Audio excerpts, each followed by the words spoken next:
The Bristol Hopper does not represent a grasshopper as its name might suggest. Rather, it is an example of a traditional English-style damp dry fly. Its gangly, knotted pheasant-tail fiber legs, coupled with a low-riding profile, does an excellent job of mimicking a wide range of trout-appealing prey. Here are the materials you will need to tie a Bristol Hopper.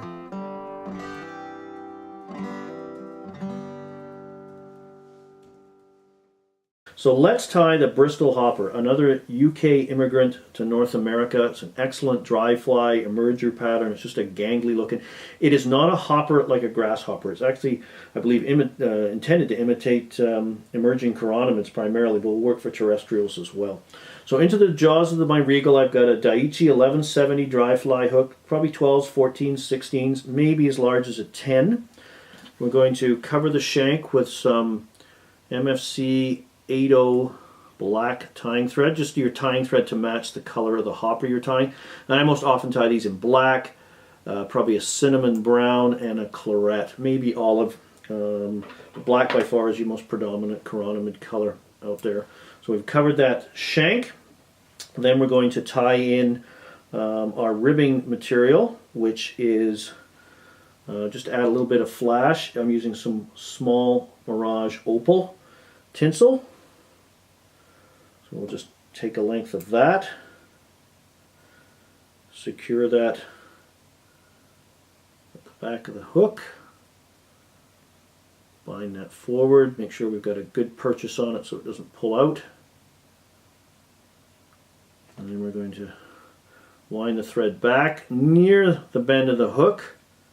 We're going to dub our body. I'm just letting the thread hang. I don't want it to hang right at the back of the Mylar, but I don't want it to hang near the hook point either.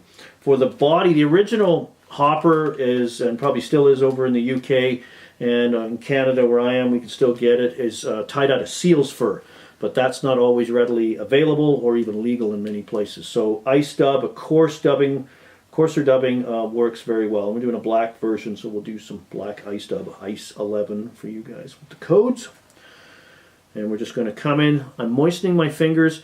This is a coarse dubbing, so good firm pressure, moisten fingers, just to help control this. A little, if you put a lot on the thread or try to, it becomes quite unruly. So keep it thin and build up your dubbing noodle by thin applications, and you can get this stuff quite easily under control like this. So we can always add more. It's always tough to take it off. So I've got it, and you want to keep your dubbing noodle manageable. My total dubbing noodle length on this is about maybe 2 inches or so. So you can see I left a bare thread, area of bare thread. That helps me aim my dubbing. So I'm actually going to come up, wind right back up to where the Mylar is, and I'm actually going to put 1 or even 2 wraps of dubbing directly behind and then come forward in front. And what this will do is when I wind the Mylar forward, it's going to bite right into the dubbing and not want to slide off the back of the fly, which can happen at times with flat, smooth Mylar based ribbing, and can be quite frustrating. So we're just going to build up a scruffy body, about 3/4 of the shank. We want to leave an area for the hackle. So I'll just strip off the excess dubbing here, wind that up, smooth that off, and if I've got these long errant fibers I can just trim these away. And this being a synthetic is going to resist saturation by the water. It's going to have that nice translucence, suggests the emerging chironomid. Just use a little Mother Nature's air gun here and blow it off, and then we're just going to start our ribbing. And we're just going to, this just adds a little bit of flash. I'm going to sort of bury that in a little bit.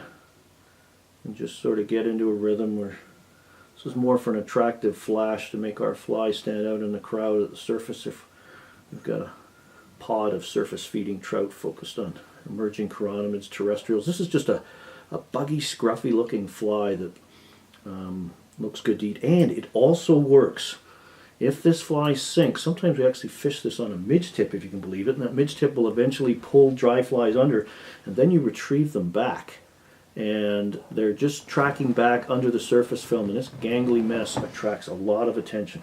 So we've got the body done. Now we're going to put in the wing, and the wing is optional.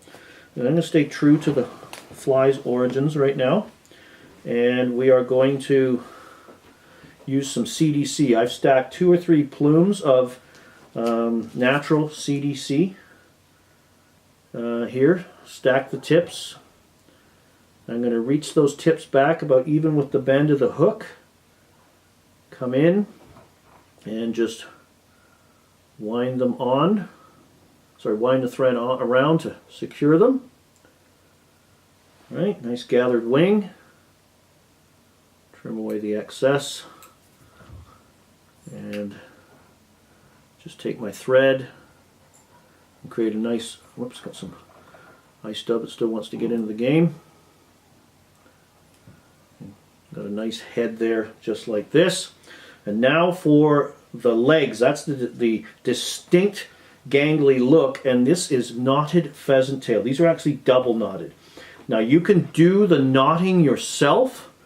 I've done it. It can be frustrating. It's definitely a learned skill once you've got the hang of it. And there's lots of great tutorials on YouTube that you can do this yourself if you want. But thankfully, the guys at Frozen North Fly Fishing over in the UK have done this for you, and I get these through Canadian Llama. So this is there's some claret, and this is natural as well. So natural's a good color, and we're doing a black fly, so this is just the black. And you can see, so what I'm going to do here is just come in and you can tie all 6 in at once or 3 per side. So you can see them right there. I'm just going to start simple to start with and just kind of and you just kind of grab these. And you're trying to get sort of the knots to flow all the same way, but I like them pointed. You can have it point them up or point them down. I kind of favor the down look. It's entirely up to you. This is and you want these tips of the legs to extend, you know, back maybe even with the hook bend. So I'm just going to hold those along the side, come up 1 or 2 wraps, get them tied in, and you can sort of shove them back and forth. Again, you look gangly is what you're looking for. This is looking like it's, you know, encumbered, and it's trying to transition from the pupa to the adult. It maybe became swamped due to windy conditions. It's just a gangly looking mess, and that is the look you are striving to get.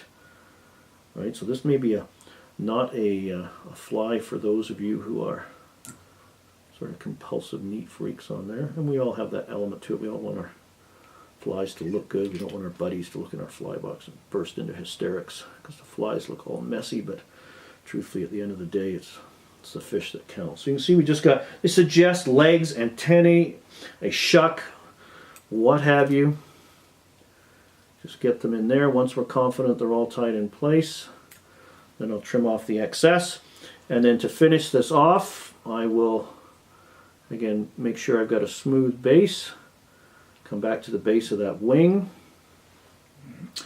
And then we're going to tie in a dry fly hackle, and this doesn't have to be a quality dry fly. This is just a about a size 12, just a little bit longer because it's more of a wet fly look. I'm going to tie it in dry fly style with the shiny side of the feather facing, or the most prominently marked side of the feather facing forwards. Get that tied in, push the bobbin out of the way, and as I said, it doesn't have to be quality hackle. An Indian neck is a great let's pull that back, make sure she's good and secure, right up to the hook eye, and then we're just going to wind this around, starting right at the base, right back going to come up, over the top, and then I'm just going to take my thumb and forefinger and I sweep everything, including the hackle stem that I've yet to trim off, back. And then we're just going to come in, and that really locks that hackle in place. And then just to add some peace of mind, just going to put some brushable super glue. You could use UV resin as well. Just come in, sweep that back. Just going to reinforce. Got that in place. Whip finish.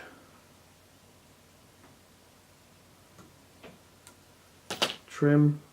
And no, I have not forgotten about that. I just support the fly at this point, and a sharp snap, and she's taken care of. And all that's left to do is maybe give this, I like to pinch this down and make it flow. This is a fly that's not designed, your English style, UK style dry flies are more damp flies, designed to sit in flush into the film than sit proud on top, like we're sort of used to in North America from fishing rivers and streams. So there you have the completed Bristol Hopper. Bit of a gangly mess. Trout love it. Fished in the surface film or retrieved back just under the surface. Tie them in black, claret, cinnamon brown, olive, whatever colors you desire. Red is another great coloration too. You'll be pleasantly surprised with how this fly performs for you. For more information on fly fishing, and stillwater fly fishing in particular, please visit my website at flycraftangling.com. Here you will find fishing tips, fly patterns, articles, information regarding my seminars and schools, along with links to my blog and mine and Brian Chan's online stillwater fly fishing store. You can also visit our store directly at stillwaterflyfishingstore.com. While you're visiting my site, please join my mailing list to receive my educational newsletters. You can also follow me through my social media channels. Don't forget to subscribe to my YouTube channel if you haven't already, and give this video a like. Please take the time to watch my other videos as well. Thanks for watching.